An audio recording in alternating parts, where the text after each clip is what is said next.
Welcome back, everybody. John Aravosis here, Tuesday, April 4th. Sorry, I'm a couple minutes late. I was getting ready. This is the Aravosis Report, my nightly show, Monday to Friday, 6 p.m. Eastern, where we talk about the latest news from Ukraine. The way the show works, you guys know, I do about half hour of news and then half hour of taking your questions.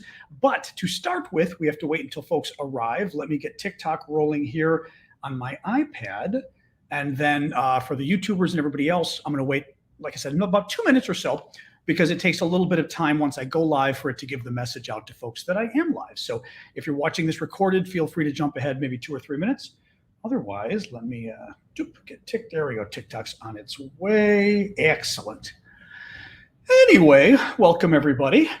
Busy news day, obviously, between Finland joining NATO and Trump being arrested. We can let's see if the show doesn't go too long, we can go to Discord afterwards and talk about the Trump arrest. But anyway, let's like I said, wait a minute. Maybe everybody introduce yourselves, say where you are from, and like I said, about a minute or two we'll get rolling. But this way we sort of wait for folks to join us from TikTok and YouTube, so etc. Anyway, so what's going on, guys? Beautiful day. Oh my God, it's 80 degrees here, which I think we determined was like 27 Celsius. 80 degrees here for the next 3 days. Ridiculously warm for here. Who was that? Shane. Thank you, Shane, for the groundhog. Appreciate that. On TikTok. Oh, morning. Oh, Kanausi. I keep forgetting. Are you over there in Australia? I keep forgetting that. Oh, hey, Rich. Oh, and thank you for the, I really do like those bunny ears. Thank you, Ellie, for that. Middle of nowhere, Sweden. Lovely. I've been to Sweden twice. Very expensive, but I really enjoyed Sweden, other than it being really expensive.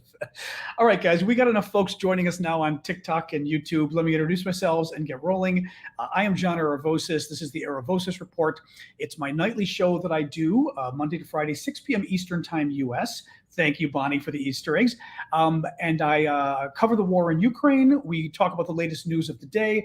I use my background in journalism, foreign policy, and politics to hopefully give you a sense of what's actually going on beneath the story. And then the second half of my show, I take your guys' questions. Thank you, Tom Clark, for the confetti. In order to submit questions on TikTok, you're over here on my iPad. You guys can submit them via the Q&A link that's in my profile. For the rest of you over here, you can submit them at the bottom of your screen in the comment box. The other thing is on TikTok, on YouTube, if you want to submit super chat questions, those are the ones you pay for. I always promise that I will get to those. I get too many questions otherwise, but I will always get to super chat questions, and I will always get to them immediately. As soon as I finish what I'm talking about, I will jump to super chat questions. For you guys, no such thing exists, but I do appreciate your gifts anyway, because your gifts help me overall. Stephen wants to see the map of Ukraine. All right, we'll show the map of Ukraine just to start with, our favorite little t-shirt map of Ukraine. Thank you for that, Stephen. But what was I going to say? The way the gifts work, TikTok, you can do the gifts that you throw on the screen, which I've been thanking you guys for very much. You guys, the gifts obviously are super chat, super stickers. The only reason I mention gifts is I do this for free. I've been doing it full time since the war broke out. This is my job. Nobody is paying me except you guys. I am not independently wealthy. So the way I'm able to do this, to support doing this, is you guys paying me. That has made it possible for me to keep going. I will keep going anyway, but it really helps me out when you guys buy gifts to help support me. So thank you for that. Thank you, Cheryl, for the groundhog. Okay, let's get rolling. So I see we got a lot of folks on TikTok today. Either we've got a lot of interest or we've got a lot of Russians upset. So either way, let's get rolling. Thank you, Elle, for that.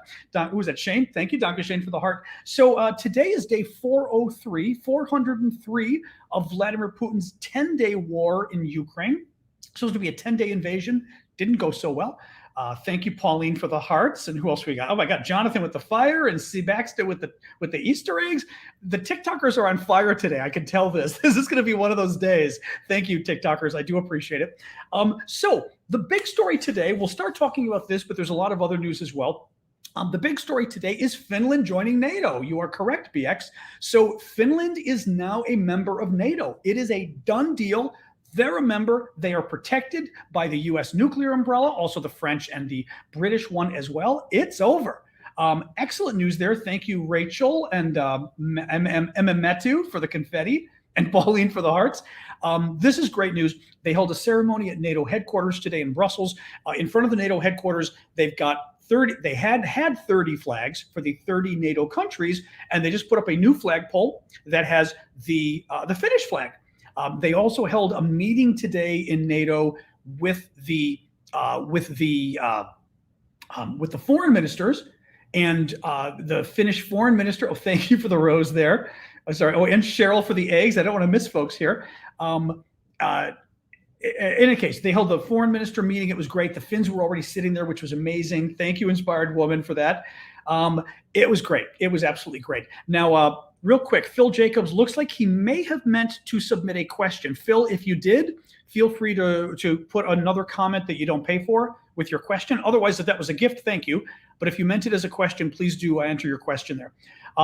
Thank you for the Easter eggs. Was it Rachel? Sorry, I'm missing folks here. Like I said, the TikTokers are out of control today. Inspired Woman, thank you guys. Okay, so Finland. This is big news. Finland has an 830-mile border with Russia. Finland's basically on the top. Oops. Thank you for that. I was at Killers. Finland is on the top. If you're looking at Europe, you see kind of Russia. Now, I may be backwards for one of you guys. Russia's sort of over here in the east. You've got Europe in the west. And if you look sort of at the top of Europe, right close to Russia at the very top is Finland.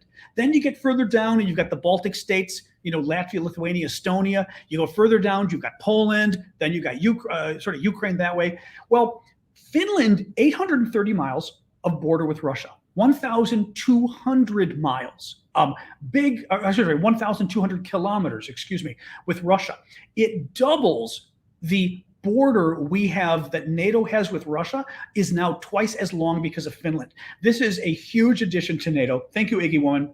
I've talked in previous broadcasts about how Finland is also really kind of a superpower in terms of their artillery. They've got more artillery pieces than anybody in NATO, which is a big deal. They also produce their own icebreakers, which is really huge as well because the Russians are really moving into the Arctic and Finland will be really hugely important for that. This is a big deal. They've also got a pretty large army. They've got a small army in terms of active, like only 23,000 or 28,000 men and women, but because they've got 800,000 reserves, they've got the ability to like flick a switch and have 240,000 or so soldiers ready were Russia to invade or anything. Any case, Russia's not going to invade, of course, because now they're a member of NATO. And the way NATO works is that, in principle at least, all the members have committed that if there is an invasion or an attack by an outside power, it is an attack on one is an attack on all. So this is really good news for Finland. I've told you before, I don't want to repeat too much, but Putin brought this on himself 100%. Remember here that the Finns were not interested in joining NATO. Before the invasion, before Putin invaded Ukraine, thank you, Cynthia, for that. Before Russia invaded Ukraine, the polling showed that the Finnish people, only 20% of Finns wanted to join NATO before Russia invaded Ukraine.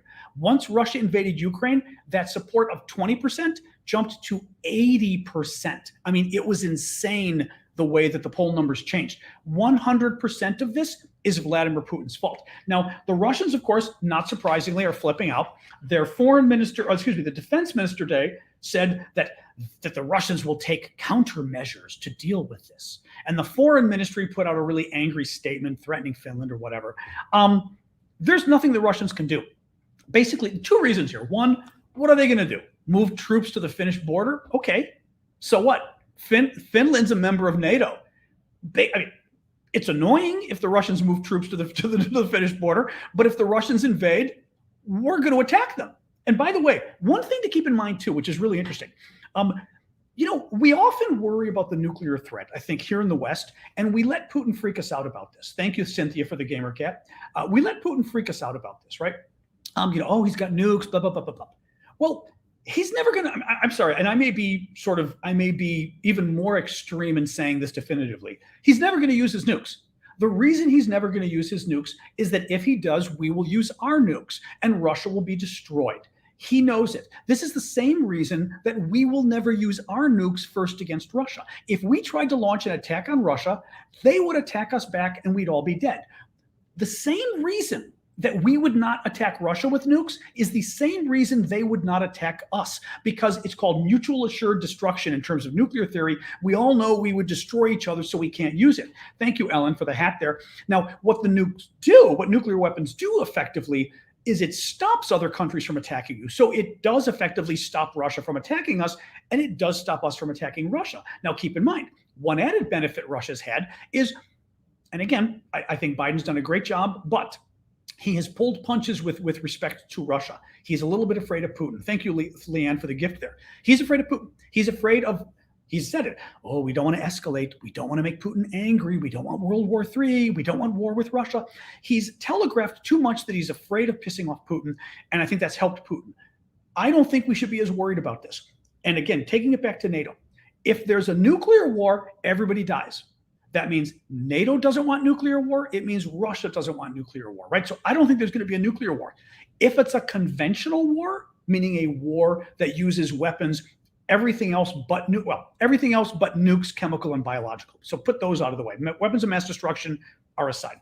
Everything else, we win.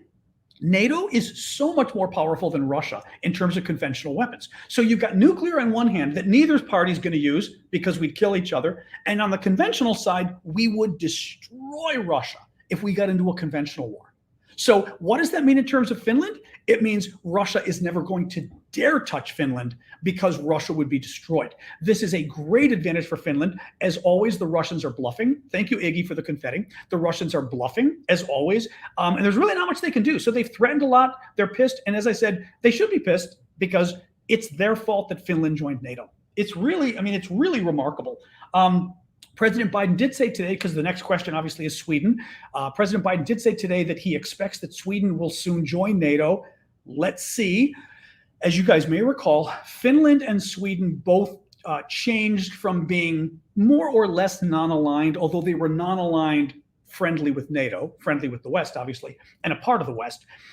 They switched from non-aligned to applying to join NATO once Russia invaded Ukraine. The Finns finally made it through. The Swedes did not yet, because Turkey's playing games and Hungary is just going along with Turkey. Hungary and Turkey are both run by wannabe dictators. In Hungary, the wannabe dictator's name is Orban. In Turkey, it's Erdogan. And Turkey has been playing games 100% on this. They held up both countries, Finland and Sweden, even though there was no even reason to hold up. The reason they gave for holding up Sweden was because Sweden is pandering to terrorists and this kind of crazy stuff that basically the opposition folks that are trying to overthrow Erdogan, because he's kind of a dictator. Thank you, Sokol, for the hat and mustache. And even if the Swedes were sucking up to anti-Turkish terrorists, which isn't true, that has nothing to do with Sweden. Nothing to do with Sweden. So why would they block Sweden? But they did. They would block Finland. Why would they block Finland? There was no reason to. Well, finally, Turkey and Hungary came along on Finland, and they finally came around and they voted to approve Finland joining NATO, so they got to join NATO. Sweden, they're still playing games. Turkey is still playing games. Erdogan, one of the other, kind of pisses me off actually, because one of the things Erdogan did was he claimed, because some far-right fascist decided to hold a protest in front of the Turkish embassy in Sweden and announced he was going to burn a Koran, which is basically the Muslim Bible for all intents and purposes, right? Horrible thing to do, obnoxious as hell. In a democracy, you can do that. In America, absolutely. They can't stop you from holding a protest, burning a Bible, burning a Koran, excuse me. They can't stop you. That it's legal. It's 100% legal. The Swedish government actually did try to stop the protest. So the protester went to court, and the Swedish court said, you can't stop the guy just because you don't like his speech. You've got to allow it. So they had to allow it.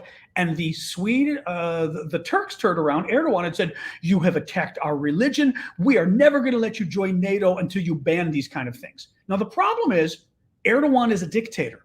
Erdogan doesn't understand, and he has turned Turkey into less than a democracy now. He doesn't understand that democracies can't ban things like that. Literally, as the court showed. Because basically, look, you got to think of it this way. Erdogan has corrupted Turkey. it's basically, I mean, it's a dictatorship. It's a dictatorship with a democracy, though, because he may lose the election in 2 months. So there still is a democracy in that sense, but the democracy has been water. Maybe they've gone from a big D to a little d democracy, right? But he thinks that he can get whatever he wants with his courts because he's been able to usurp the democracy in his country. So he doesn't understand why the Swedes don't do the same thing, right? You got to think, from his mind, he's a wannabe dictator. So he's thinking, well, I corrupt my judges all the time. The only reason you're not corrupting your judges is because you don't want to, right?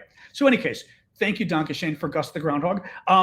So that's where it stands. I mean, I am hoping that after the election in May, there's a big Turkish election in May where Erdogan is up for election again. If whether he wins or loses, we hope that he will either allow the vote and let Sweden become a member of NATO, or Biden and the other NATO countries will say, you're in serious trouble. We're not giving you any more weapons. And by the way, we're going to give twice as many weapons to Greece this time if you keep doing this. So let's hope that's the case. Secretary General Stoltenberg said today, who's the Secretary General of NATO, that he has invited Volodymyr Zelensky, the Ukrainian leader, to come attend the NATO summit in July, I believe it is. Yes, in July in Vilnius, Lithuania. Very interesting.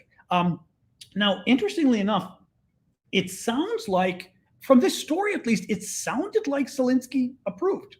I mean, that he's going to be going, which would be, I think, good news because, look, the personal diplomacy matters. I always talk about this. The reason why it's great to see Western leaders go to Ukraine and meet with Zelensky and meet with the other officials is, in politics, that kind of personal diplomacy matters. The personal relationship matters. Part of the decision on will we give you weapons, how much support we will give you, depends on the faith that you have in the other country and in that other country's leader, right? Can I trust you? Do I think you can do it, right? So if you're looking, for example, at the US or anybody else giving Ukraine more weapons or better weapons, they're going to think, who's running the country? Does he really have a chance? Hopefully, they're going to meet Zelensky, be so impressed with him, they're going to say, you know what? That guy's good. If anybody can pull it off, he can pull it off. So this kind of personal diplomacy with him attending NATO, if he attends, let's hope he does attend in person, is really helpful for Ukraine. You just can't sort of downplay the impact of the personal in politics. It's remarkably helpful. Update on the cafe bombing. So as you guys know, there was a bombing Sunday, actually, at this point, in Russia, in St. Petersburg, Russia, at a cafe that was owned by Russian billionaire oligarch Yevgeny Prigozhin, who is the guy that runs the Wagner mercenary group, the Soldiers for Hire. Well, targeted and killed in that bombing was a Russian military blogger, basically a far-right nationalist who's very pro-war. He's a propagandist for Russia. Glenn Greenwald calls him a journalist, but Glenn Greenwald is Glenn Greenwald. He's not a journalist. He's literally a propagandist who's helping defend genocide in Ukraine. But he's so far right, he's so pro-war that he and his cohort of other military bloggers are very critical of Putin because they say Putin and the military aren't doing enough. They're not strong enough. This guy basically was justifying the killing of and targeting of Ukrainian civilians because he thinks that that's how you got to win. Well, he thought, he's dead now, that's how you're going to win the war. Anyways, someone decided they'd had enough of this guy and blew him up on Sunday. What's interesting about this case is trying to figure out who did it. So the Russians arrested a woman. The woman seems to be, according to video we've seen online, a woman who handed the bomb to the guy. So the guy himself is holding some event at this cafe that's owned by Prigozhin. And the event was with like the Cyber Z Club or something. And it's basically a group of Russian like online activists supporting the war efforts. That's why it's the Z, the little Russian symbol for the war. He's holding a meeting with, 100 people, whatever it is. She shows up. She gives him a gift and he's like, oh, how exciting. And she's now sitting like further back because she already gave it to him. He opens the box, pulls it out, and it's a gold looking bust of him, like the head of himself. Now, it was pretty cool. I mean, I looked at it. I was like, yeah, that was dressed like in military gear. It was very cool. He talks about, oh my God, thank you so much. And he tells her, oh, what are you doing sitting so far away? Come here, sit in front by me. And she walks up there and says, oh, I'm too shy, I'll sit over here. So she goes then and sits on the side. But again, instead of sitting maybe 5 feet in front of him, she ends up sitting maybe 10 feet in front of him, 12 feet, which would be 4 meters. She's not that far away, and there's nobody in front of her. So it's him holding the bomb and her, okay? The question here is whether she was involved or not. She admits later, according to the Russian media, which we shouldn't believe, but she admits later that yes, she handed him the package. Well, that's on video. We know she handed him the package. The Russians are alleging that she was part of the plot, that she wanted to assassinate him, that she was working with, of course, they claim, the Ukrainian intelligence, of course, they say. They also were claiming that Navalny, the opposition leader, that the opposition leader Putin has thrown in jail because he's too much of a threat to Putin. They're claiming that Navalny's group was involved in the bombing. Basically, Putin's trying to use this to clamp down on the opposition at home to justify greater basically movement against dissent. Basically, establishes dictatorship even stronger at home. Now, what's interesting with the woman though is I'm really not convinced that she's guilty here. First of all, in the video, in the images you see of her under arrest now, she looks terrified. I have a hard time believing that a suicide bomber is going to be terrified once she's arrested. You think she'd be pissed off, right? You think she'd be yelling statements and everything else, right? Thank you, Putin sucks for the hat there. I'm not convinced. Second of all, if she wasn't a suicide bomber, and I doubt she was, why would she give him the gift? And she wasn't sitting in the back of the room. First of all, give him the gift and leave, right? But she's sitting like 15 feet away. That thing. There's video from outside this place, okay? Oh, thank you for the gifts there, Mishka. Thank you for the superpower hands. There's video from outside this place on the street, and you see all the windows light up from the explosion. The windows blow out, and it blows out windows like up and down the block. I have a hard time believing that anybody 12 feet away from this guy, anybody 4 meters away, lived. I mean, if they lived, they were severely hurt, severely hurt. I just have a hard time believing that this woman knew what she was doing. I really do. I'm not convinced. I think, not to mention, how'd she build the bomb? I mean, I don't, let's see what happens here, but it's a very weird story. He's a military blogger. It's not clear, like, why would the Ukrainians want to go after him? Because he's important. He had a following of 500,000 people on Telegram, but it's not clear. Prigozhin himself, the guy who owns the cafe, who runs the Wagner group, Prigozhin himself said he thinks, and he's been quite controversial lately, he said that he doesn't think Ukraine was involved. He thinks that it was basically an intra-Russia squabble. In other words, somebody inside Russia was going after somebody else inside Russia, which makes sense because, by the way, Prigozhin gave his place for free to be used as the meeting center of these far-right nationalists talking about the war. Prigozhin and the far-right nationalists are hand in hand, right? They like Prigozhin because Prigozhin wants to be even meaner than Putin's willing to be, right? So could this be the Ministry of Defense of Russia? And that more, I would say, I hate the word establishment because I think it carries so much stupid baggage. It's a bad word, but in this case, it's probably useful. The Russian military and security establishment, okay? Basically, traditional Russia military, traditional Russia, Putin, the agency heads, these kind of people, right? They do not like the military bloggers. They do not like Prigozhin. Could one of them have wanted to send a message to Prigozhin? Maybe there was some theory that maybe somebody thought Prigozhin was going to be there. It's at his cafe. It's who knows? But anyway, it's a very interesting story as far as, like I said, there's a lot of wrinkles here as to who was behind it. I'm just not. It doesn't feel important enough for it to have been the Ukrainians behind it. I guess that's the thing in the end.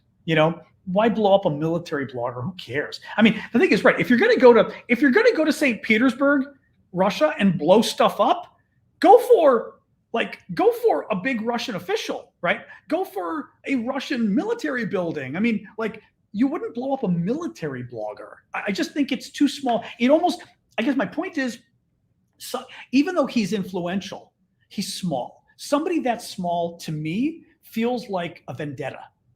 It feels like vengeance. It feels like you've got a personal gripe with this guy. It doesn't feel like the state of Ukraine decided this blogger must die. I mean, come on, right? Oh, and of course, Glenn Greenwald is defending the blogger, of course, because, as I said, that's who Glenn is. I just saw it before I got on the show. I was a bit annoyed. Really quick, I'll do a quick pitch for my Patreon, and then we'll talk about Crimea.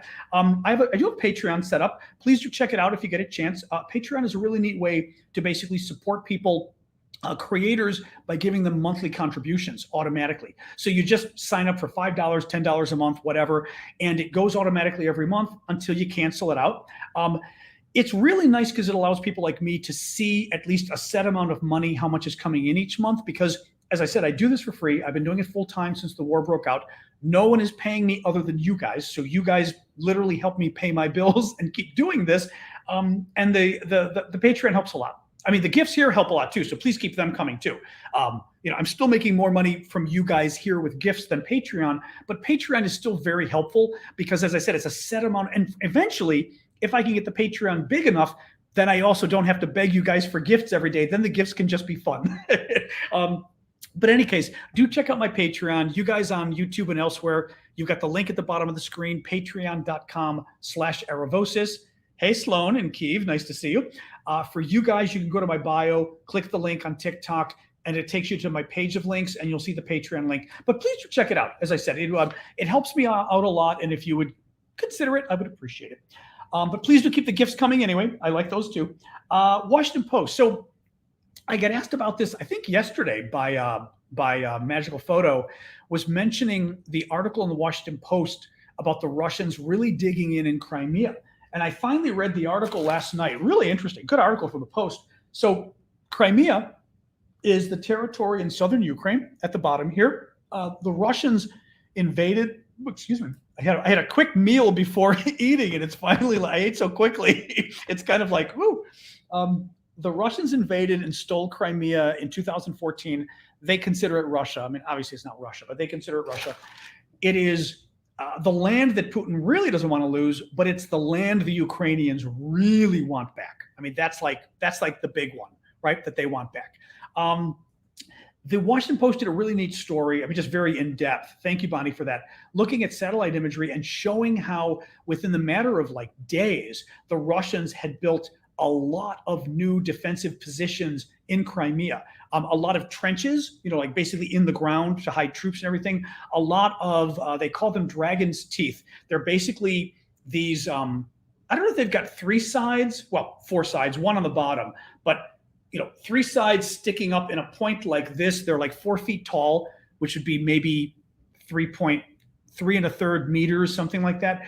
And they're to stop, they put them all in a row, and they're to stop tanks and things like that and other vehicles from getting across. Thank you, Killers, for the robe there. I'm sorry, some of the trolls. I love some of these trolls. They're so bad. One of the trolls, one of the like pro-Russian trolls on TikTok, writes in all capital letters, "Stop lying, period. Goodbye." And goodbye was 2 words, of course, but stop lying, all caps, period, all caps, goodbye, period. But even saying goodbye, it was sort of like, it was like, goodbye, have a nice day. That stuff cracks me up. Oh my God. They're so bad sometimes. Oh, did I say 1 1/3 meters? I don't know what I said. Yeah, 1 1/3 meters for 4 feet. Anyway, so the dragon's teeth are all over the ground. At least he's polite, exactly. While he's pimping for genocide, at least he's polite. So anyway, it's been very interesting. The Russians are clearly convinced that Ukraine is going to move into Crimea. They're worried it's going to happen soon. What's interesting about this is somebody argued this on Twitter yesterday. I thought it was an interesting argument, but basically saying, Putin and not Putin, but all the Russians keep saying, oh, if you dare invade Crimea, Ukraine, to take it back, we'll use our nuclear weapons against you. And what some others were saying was, well, if Putin is going to stop the Ukrainian invasion with nuclear weapons, why does he need all these defenses built in Crimea? He's building all these defensive networks. Why? He doesn't need them. He'll just use the nukes, unless he's not going to use the nukes. And he knows he's in trouble. And I think that's what's going on. It also means, my guess is that they have determined that the Ukrainians are in fact invading. They're going to invade in Crimea. So should be really interesting. I mean, I'm dying to see, obviously, like the rest of you, what happens with this Ukrainian counteroffensive that's going to happen probably in the next week, in the next maybe 4 to 6 weeks. Thank you, Bonnie, for the sail away. That user 8224 for the hearts as well. What else we got? Oh, Biden announced new military aid from the U.S. today, $2.6 billion with a B in military aid. It includes, we'll just give you a couple of the high points. Thank you, Pat, for the, oops, hey, oh, and we got a whale, Pat for the mustache, and Dark Phoenix for the whale. Thank you. We'll do the wave for the whale. Thank you, guys. Who's the Happy Beach? Oh, it's funny, by the way, my mom now has started watching this on YouTube, which is weird, but good for her. But she actually goes, so what do you do when you keep mentioning these gifts? And I was like, okay, well, it's a TikTok thing. Anyway, but thank you for the Garland loyalty. For anybody, so I maybe occasionally need to tell you guys, on TikTok, they can put really funny stuff on my head and all this kind of goofy stuff as gifts. And I get some of the money, TikTok gets some of the money, but it's kind of funny. So that's what I keep thanking them for, the goofy stuff, because like there's rabbit ears that are they're really cool gifts, but it's kind of a funny thing to do. So anyway, so yes, that's what mom needs to come to TikTok. I wouldn't dare let my mother step foot on TikTok. Are you kidding me? You people are great, but with the trolls there, goodbye. Not even a chance. Anyway, all right, let's keep rolling here. So Biden announced $2.6 billion with a B dollars in new military aid. It included things such as munitions for Patriot missile systems, additional ammunition for the HIMARS, more artillery rounds, which we know the Ukrainians need, more TOW missiles, which are really good missiles. Let me see here. There was a little bit more here. Additional munitions for the NASAMS. Oh, hello. There's a cool gift. One moment here. That's, ooh. Magical Forest, sexy. Thank you. Oh, that was real. I vaguely remember that. I'm not sure if I even remember that one yet. That was cool. Thank you for that. That was really cool and very generous. I know too. Thank you. I wish the gifts. The one thing I wish with TikTok gifts is I wish they'd go like 1 second longer. Like they almost make them go too quick. They ought to go just 1 second longer so we can appreciate them. In any case, thank you for that. So additional weapons, the U.S. is giving additional munitions for the NASAMS anti-surface-to-air missile system. There was something else here. Well, more Javelin anti-armor systems as well. There's a lot of other stuff, but the Javelins I thought were interesting. This story kind of annoyed me here. A senior U.S. defense official said today that training for Ukrainians on the U.S. M1A1 Abrams tanks hasn't yet started, but it should start relatively soon. Oh, hey, thank you, Anna. I appreciate that. Sorry, Anna on LinkedIn. We don't get a ton of LinkedIn people. Anna from LinkedIn just put up a very nice comment. Thank you for that. I appreciate that. And welcome Ukrainians in Florida. We've got a lot of Greeks in Florida too. It just kind of annoyed me. Like the U.S. is announcing relatively soon we'll be training the Ukrainians on our tanks. Well, why aren't we training them now? I mean, they said like, oh, we've got to get the weapons or whatever. Give me a break. I mean, really? We can't find like a tank or two to train these guys on? I mean, really? It just ticks me off. And by the way, this is why we should have done all of this earlier. When you wait forever to give Ukraine the weapons it needs, and let's face it, the tank thing didn't get decided until January of this year. And by the way, the only reason the U.S. even gave the tanks, actually, Callum just said that, not like America, well, except that Callum, America did drag its heels. We didn't even want to give Ukraine our tanks. Remember, it was the Germans who shamed us into it by saying, and initially I was pissed at the Germans, but now I'm actually more pissed at our side. It was the Germans that had to say, we're not giving you our tanks if the Americans don't give some as well. Really ticks me off. Thank you, Dark Phoenix, for the hot air balloon. But had we made this decision earlier, we would have had time to get the Ukrainians trained on the tanks. But quite literally, we announced in January that we were going to give our tanks. It's now April, and the training hasn't. And by the way, they didn't say the training would start soon. The defense official said the training would start relatively soon. Relatively soon means not soon, right? Soon means soon. If you're not really doing it soon, you say relative to what? Never? No, I mean, like I told you guys, I get very upset about this. Oh, Mick! My friend Mick is on. I didn't know you were here, Mick. Good to see you. You've got to come visit. I've got to go visit there. I have not been. I always tell people I haven't been to Britain since 7/7, so I was there that day. I've got to visit you guys again. Good to see you. I don't always see all the comments, so it's nice when I see comments from old friends that I don't realize are there. Good to see you. A little bit more here. Yeah, any case, so I get a bit annoyed about that. We should have done this earlier. Really quick to mention, we've got a Discord community as well for you to check out, and then we're going to talk about nuclear threats as well next. But we've got a Discord community that's really kind of cool. It's a nice group of people hanging out, talking about all the different issues, including Ukraine all day long. You can find it at discord.aravosis.com. That link, pretty much you can find in my bio on TikTok. The bio link in my TikTok that says Linktree is basically a link to all sorts of links. So just go check it out. You'll see my Discord, my Patreon there.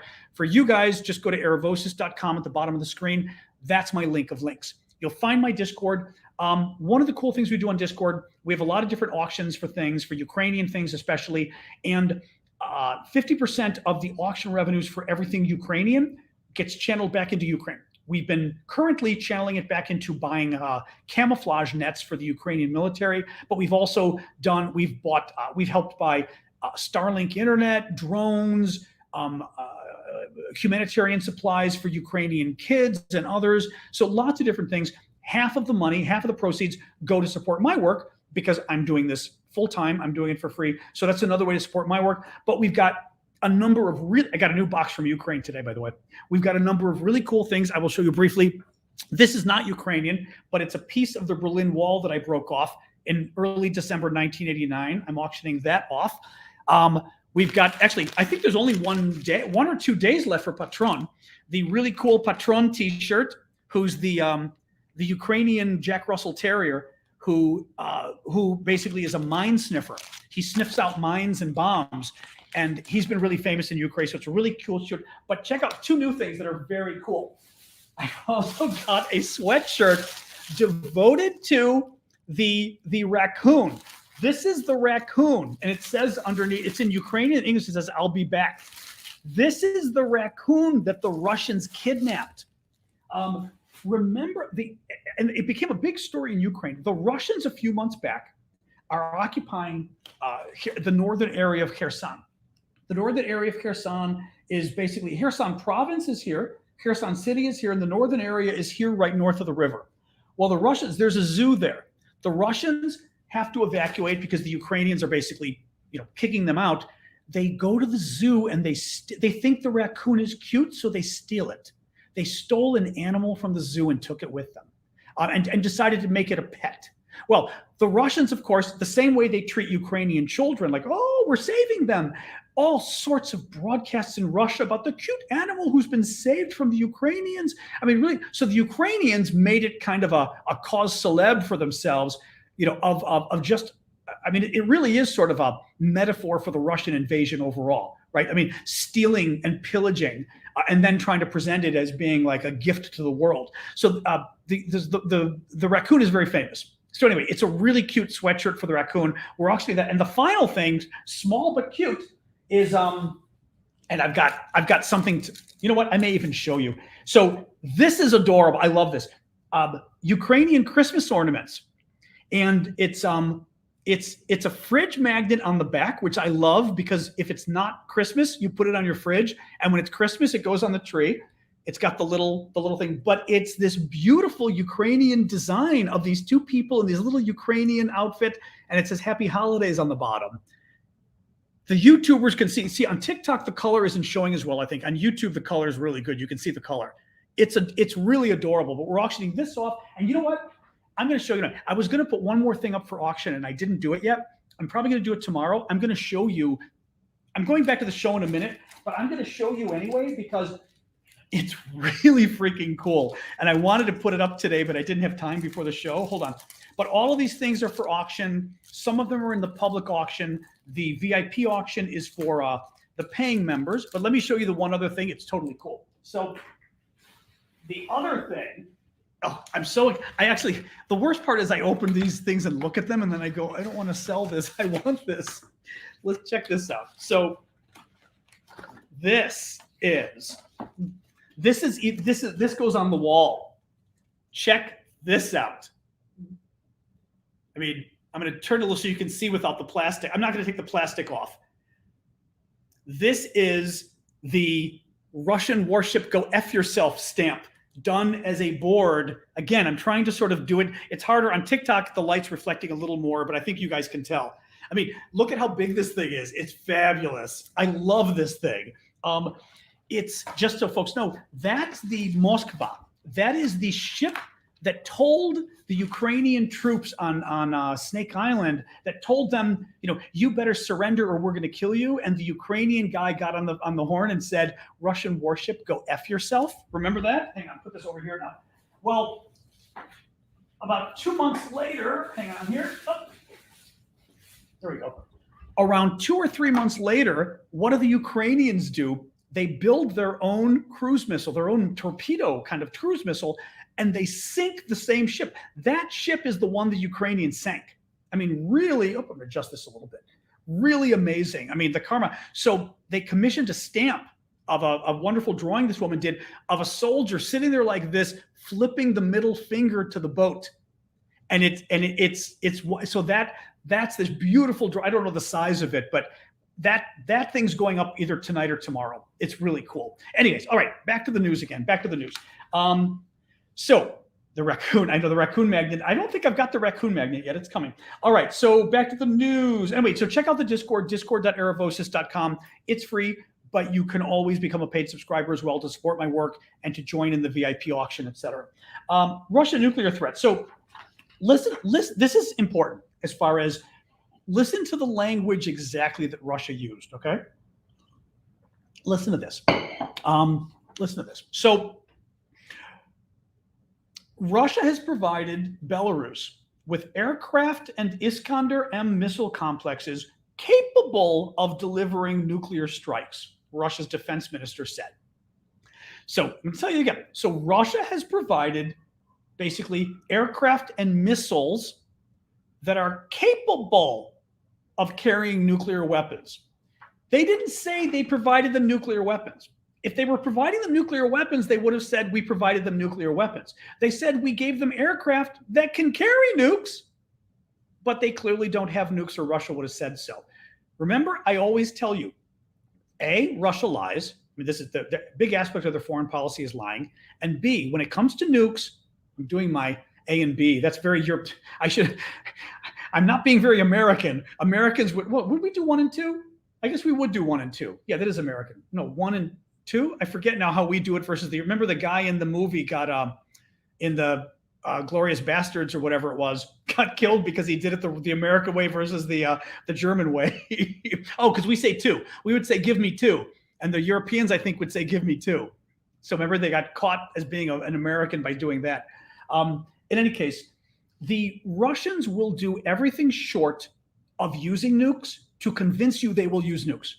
In other words, they will not use nukes, but they will do everything short of using nukes to convince you they will use nukes. So they'll move weapons around. They'll give bombers to the Belarusians, and bombers that are capable of carrying nukes, but they won't actually give them nukes to use because they're not going to do that. Just keep it in mind. And the importance here too, by the way, is always read news stories carefully, because you could read that news story and go, oh my God, until you read it and go, wait a minute. Weapons capable of delivering nuclear weapons is not nuclear weapons, right? Same thing like the U.S. story earlier I said, where the U.S. is going to train Ukrainians on using the M1A1 Abrams tank relatively soon. Well, if it was soon, they wouldn't say relatively. Always look at the detail. This is also the lawyer in me that we pay attention to language like that, because usually, people trick themselves up. Okay, last story tonight is this was interesting actually. The Institute for the Study of War, which is an American think tank based in Washington, D.C. Very good, a defense think tank. They said today that Putin is trying to develop alternatives to the Wagner Group.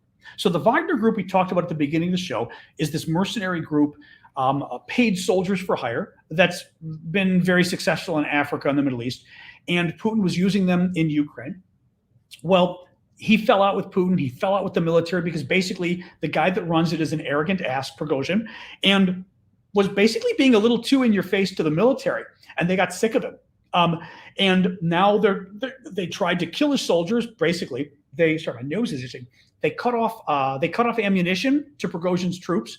They tried to throw his soldiers nonstop at the Ukrainians to get them killed. Well, now they're setting up other paramilitary companies, other private companies that provide mercenaries in Russia. They're setting them up to basically compete with Prigozhin. So they pretty much said at this point, A, we're going to kill your troops by cutting off the ammunition, by throwing them into battle, even though they're going to get chopped down. 3, we're not going to let you replenish the troops, because what Putin also did, he said that he's no longer going to let Prigozhin go to Russian prisons and to get convicts as recruits. Prigozhin can't do it anymore.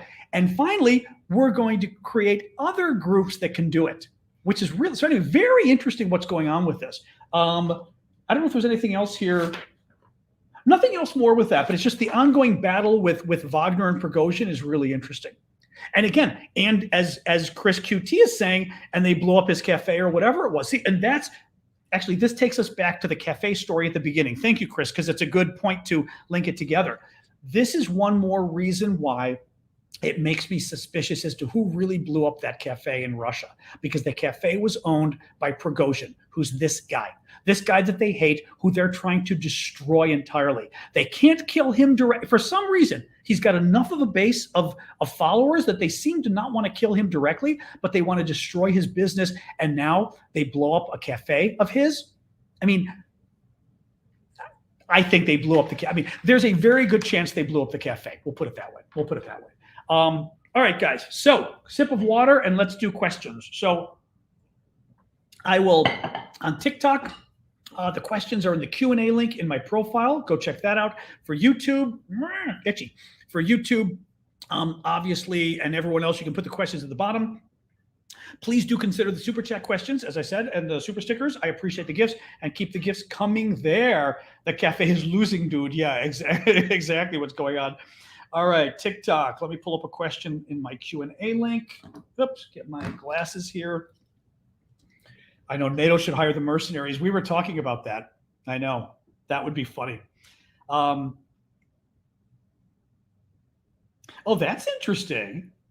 Gaius Maximus Jr. is saying, I don't know if it's uniquely my algorithm on TikTok, but I have a tremendous amount of Russian and Wagner people on my TikTok stream the past week or so. That's interesting. Now, first of all, it clearly is your algorithm. I mean, that's the way these things work. Now, it still is a little suspicious to me. Oops, trying to block the sun. Well, that's okay. It's not perfect, but it's blocking a little bit here. Well, it'll go in a minute. You guys are getting a little sun reflection, but you'll live. Cheyenne is saying they're getting the same thing on TikTok. That's interesting. You know, who knows? Who knows? I mean, it clearly is. It's always the algorithm, first of all. I mean, in other words, the computer program running on TikTok decides what you're going to see. So it's always the algorithm. But the question is why. So a video of Vlad's. Okay, so Annie was saying she saw a video that Vlad, our friend in Ukraine, who helps us with all of the humanitarian work and the military supply we're doing.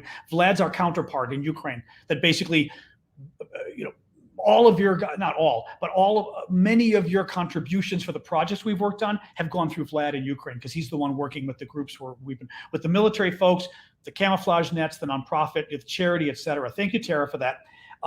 She saw a video of Vlad's about rebuilding apartments. Of course, it's good news, but maybe premature under the circumstances.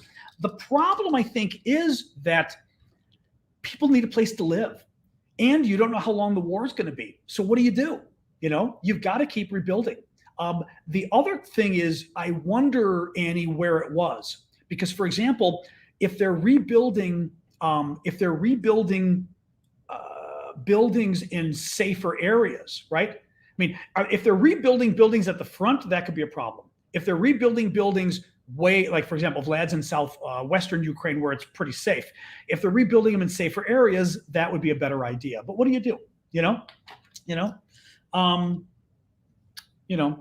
That's a good one, Mod. I just saw the person you got rid of. I was suspicious. I wouldn't have necessarily blocked them unless you know something else they did, but that was very suspicious what that person had. I agree with you.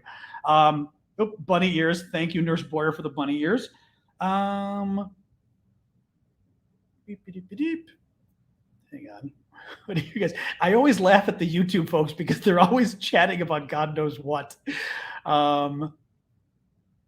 Correct, Mike. Yeah, the Wagner Group cannot recruit prisoners, but the Russian army can, or other mercenary companies. Exactly. They're trying to get rid of Wagner, basically. Thank you again for that, Anna. Quick question from Brave Cobra: can we kick a country out of NATO too? We got to get the answer to this. I am sure there's a way. There has to be a way, right, to kick a country out of NATO.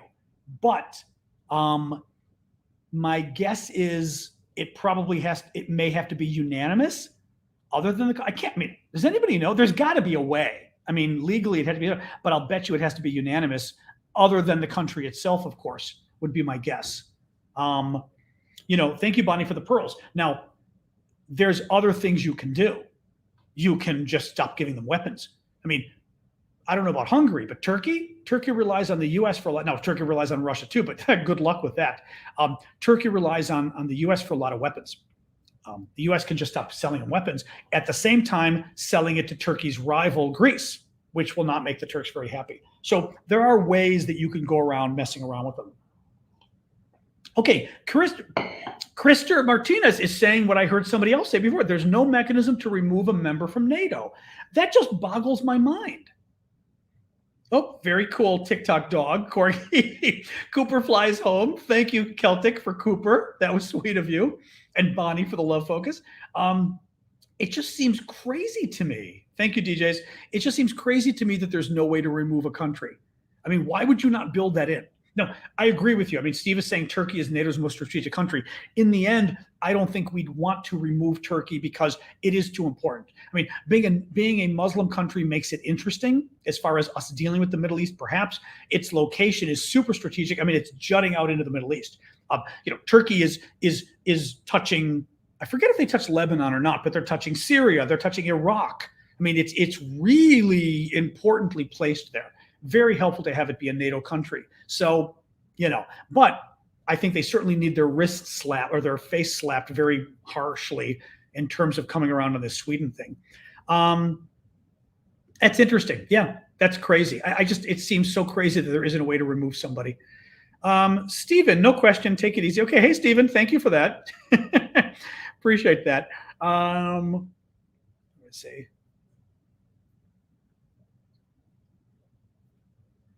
Oh, that's funny.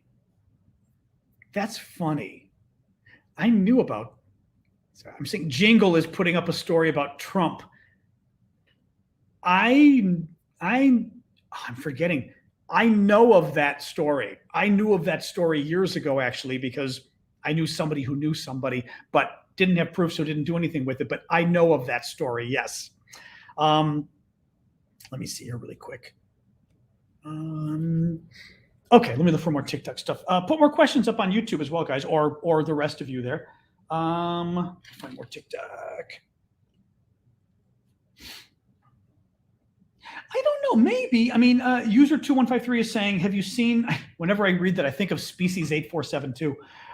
User 2153 says, have you seen the footage of the cafe bombing in Russia after the woman hands him the bust? Her body language is as if something is going to happen. I mean, she does kind of sit there and kind of go like this. The thing is, if you know a bomb is going off, why would you even sit 10 feet away from the bomb? I just think that's crazy. She should have left the building. I'm with you, but what if she is? I know. Thank you, Paul. You may be the only one who got it along with me. You know what I mean? It just seems very strange to me. It just seems very strange. I mean, maybe, but I don't know why she thought. Maybe the thing is, maybe they told her, and they said, it's not going to kill you. It might injure you a little bit. It's not going to be bad, but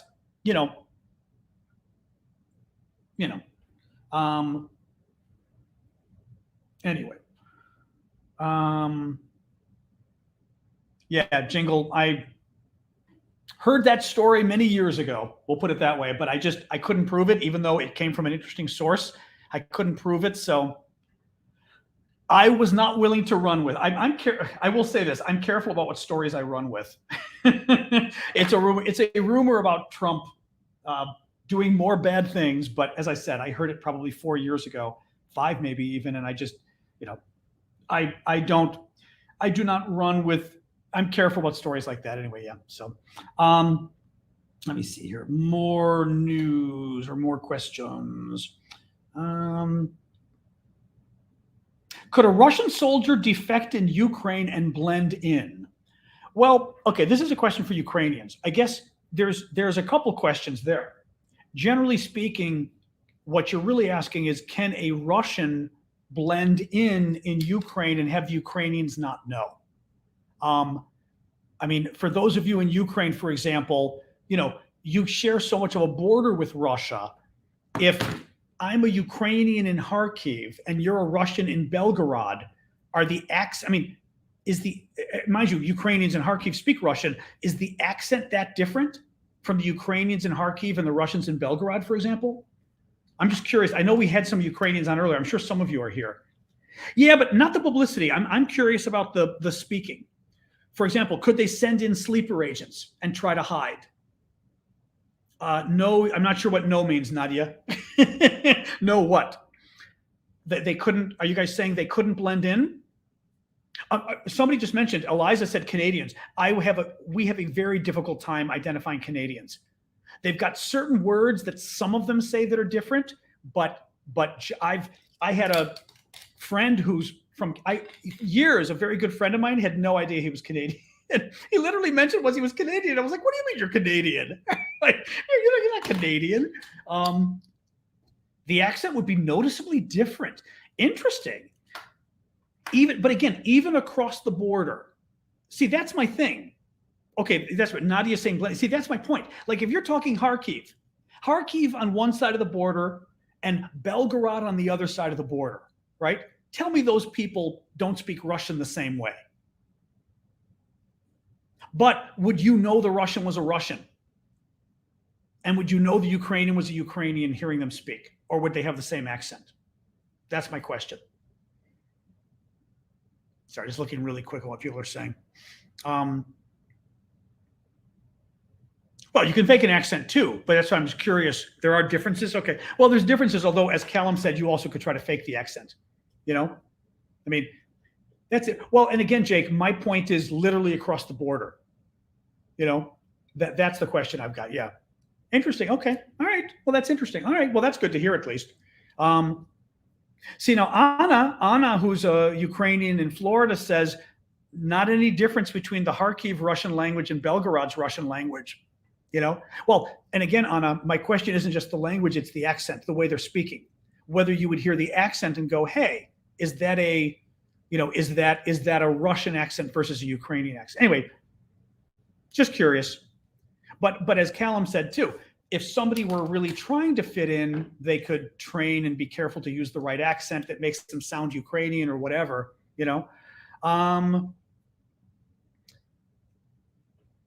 Oh, that's funny. Sorry, really quick. I'll get to B. Smith in a second here. Okay, sorry, B. Do you think the Russian soldiers that surrender to the Ukrainians are turned into soldiers to fight against their own country, or are they out in jail? Some of them are turned into soldiers. So this is kind of funny because we just auctioned off a piece of a Ukrainian fight. Actually, I haven't mailed it yet. So or did I mail it? Oh, I think I did mail it already. Okay, it's been mailed. Yeah, I did mail it off. I was forgetting. This piece of a Ukrainian fighter, a piece of a Russian fighter jet that was shot down by the Ukrainians. And I did a lot of research on the plane and the pilot, and there was a lot of information online actually about both of them. The Ukrainians shot down the plane in March, so right at the beginning of the war. They didn't find it until August or so. The pilot was on the run for 10 days in the woods, and they caught the pilot after 10 days. This was the end of March.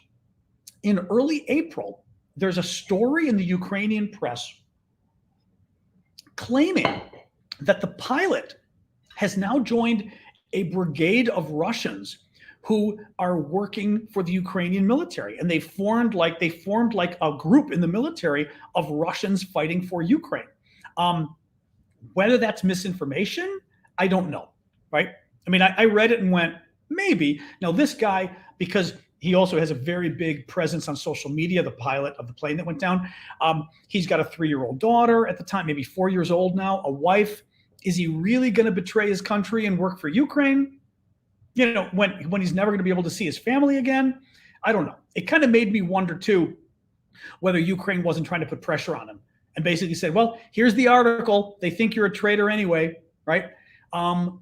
So in any case, they claim they're doing it, yes. I don't know whether they really are doing it, but certainly the Ukrainian government claims that they're doing just that. Oops, getting my little slipper as I talk to you here. How do you at on YouTube? I don't know. Somebody else can tell you, though. Ukrainian pilots are super smart. Okay. I hope they are.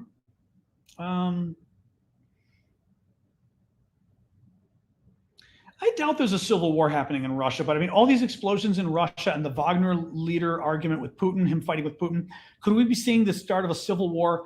I don't know about that. I mean, I don't know about that, but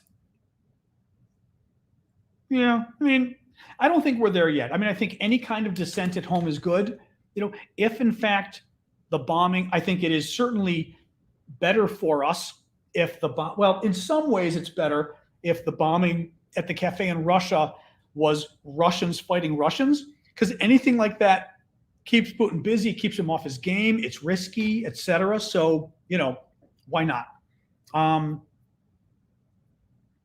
that's interesting. Okay, sorry. Putting up Anna again, commenting on the accents here for the rest of you. What else we got here? No, it does not. Does it? Kevro says, does admission to NATO mean the U.S. weapons are automatically installed within that country? No. One of the points that was made in the article the other day was, even though Finland is joining, there now have to be negotiations about whether, I wouldn't say NATO, because there aren't NATO weapons, but whether weapons or troops from other NATO countries will be stationed in that country. So it's not, I don't think it's per se that it would happen. No. Now, having said that, typically, for example, if Finland's on the border with Russia, typically you would want other troops there. The Baltic states have got, lately, I think they've had the Brits and the Germans there. You would want other countries to have troops there because you want it to be a tripwire. Tripwire meaning like that little wire in the forest that you walk and you trip on and it sets the bomb off. You want American troops, British troops, German troops, whatever. You want them in your country near the border so that if Russia invades, some of the people who are killed are American troops and British troops and German troops. Because what does that mean? It means immediately those countries go to war with Russia. So it's very beneficial to have troops of other countries. And by the way, it's one more reason or one more way of dissuading Russia from invading by having those troops in there, because Russia knows that if there's American troops that are going to get killed, that's a whole other problem than just killing Finnish troops, even though they're a member of NATO. So if I were Finland, I'd want now, okay, Nihawk is saying there's US troops in Finland for a long time. All the better then, but nonetheless, they would have to work it out. It's not like NATO can say, well, you're a member of NATO now, we get to put troops there, you have nothing to say about it. Portugal has troops in Romania and Lithuania. Get out of here. Oh, that's interesting. That's really interesting. I didn't even know that.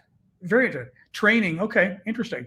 Wait, are the Finns training us or we're training them? I'm thinking they're training us on winter warfare would be my guess. Nihawk? I'm just going to guess, but is that what's going on?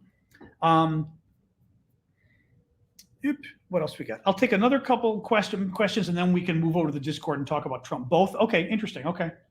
Let me look for another question or two and then I'll do my goodbyes and we'll go over to the Discord and talk Trump.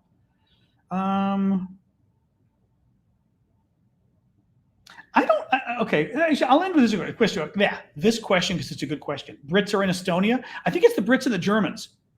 Because remember, or was that Lithuania maybe?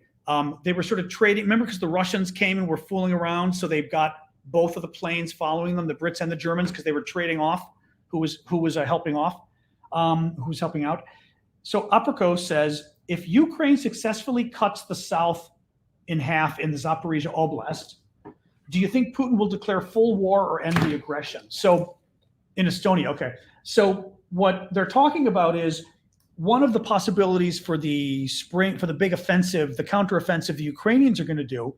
The building behind me is the Louvre. It's a wonderful composite photo that I did of the Louvre, of the courtyard of the Louvre from inside. It's like 18 or 20 different, it's like 3 photos up and maybe 6 photos across. So 18 photos before your iPhone could do such things, that I took and did on my computer and then had printed large. It's really cool. I mean, I'm quite proud of it. Somebody thought it was from IKEA. Did you get it from IKEA? And I was like, IKEA? And they said, no. I mean, I thought it was sold commercially. I was like, okay, then I'll take it as a compliment. So the thought was, one of the things the Ukrainians may try to do is take this land. Now, Russians control this, okay? The Ukrainians try to take this in order to cut off this land from Russia, which is over here. Because here it's across the sea, Russia, but here Russia has a land connection that they've always wanted to these occupied territories. If this gets taken by the Ukrainians, this puts this in peril, including Crimea. I don't think Putin is going to surrender. He's certainly not going to surrender if they do that. The problem is, it's not clear what all-out war is. I mean, what more can Putin do? I mean, he could, nationalize the industries or whatever it is to try to make them more of a war. I mean, you know what I mean? Like I have a hard time. I mean, he could, I guess, have a nationwide draft and people would be pissed, because the reason he doesn't have a nationwide draft is he's afraid people would be pissed. I'm just not convinced there's a lot more Russia can do. He can threaten. He's already threatening nukes, though. I mean, I'm just not convinced there's much more they can do. Yeah, that is something I read a lot about. Steph Knowles is saying, which I did hear about in the last 2 days, actually. Did you see Britain's Channel 4 said that British intelligence says Russians are dying because they're drunk while fighting? I did see that. Actually, I think I saw the thing from British intelligence saying that. Yeah, that the Russian troops are getting so drunk that that's part of the reason they're losing on the battlefield. They're drunk. I mean, it's not funny, but it's funny. It's just what a mess, All right, let me do a quick summary of the news, guys, and then we will head over to the Discord for a little bit, and then I'm going to maybe I'll even eat dinner while talking to you with the Discord. All right, our top stories tonight. Finland is now a NATO member, bringing the total to 31.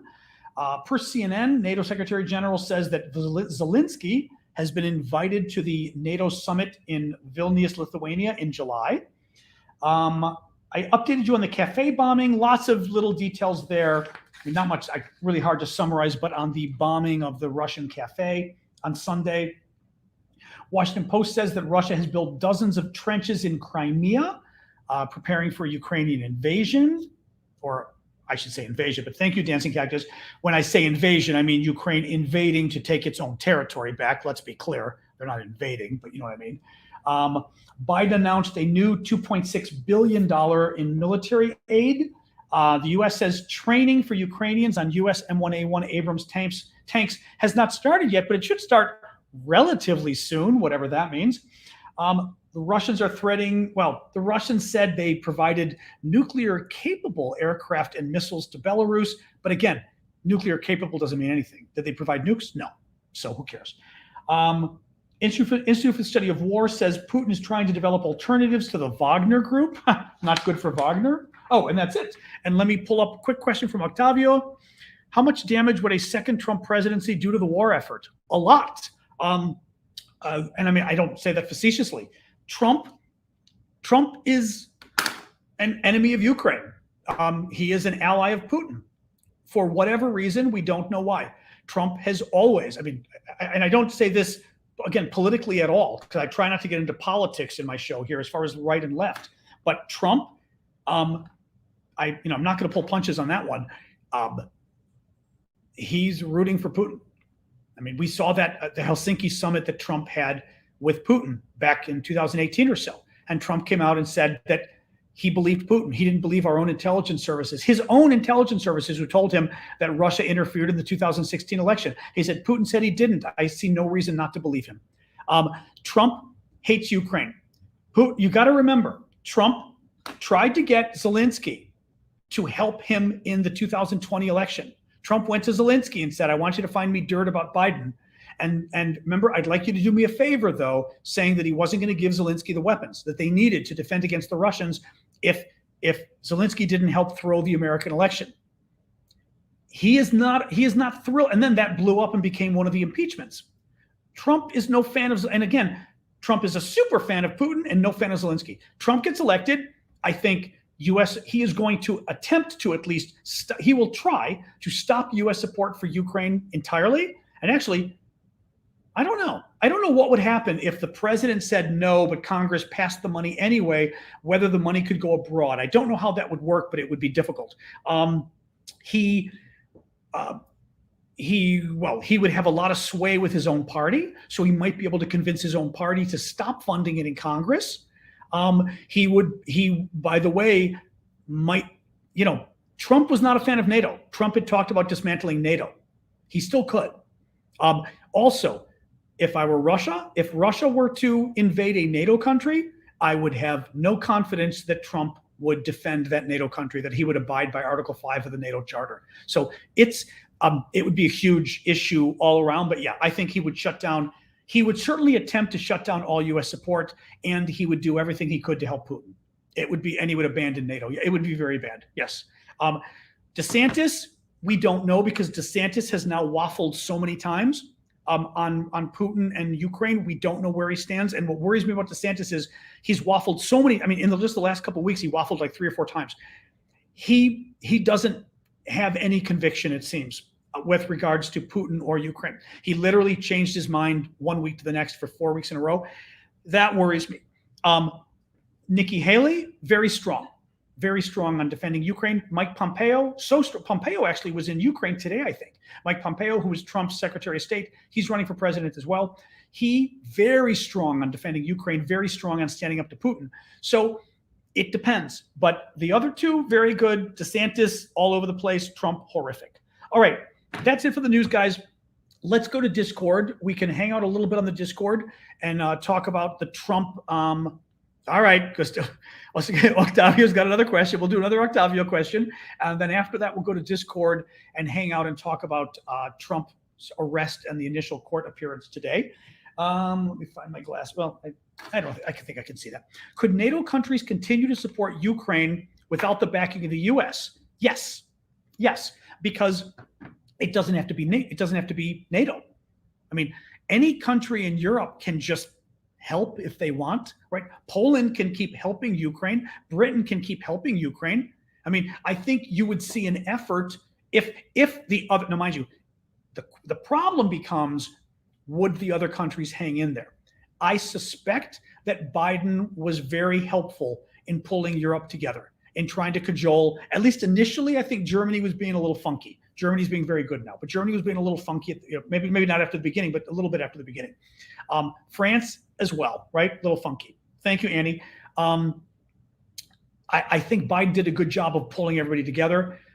Britain would have to maybe play that role, I don't know, in terms of pulling Europe together to keep supporting Ukraine. And I think they would try, but that's also 2 years from now, I mean, let's see. But yeah, I think they would certainly keep trying to do it. And they could. There's no legal reason they couldn't, so to speak.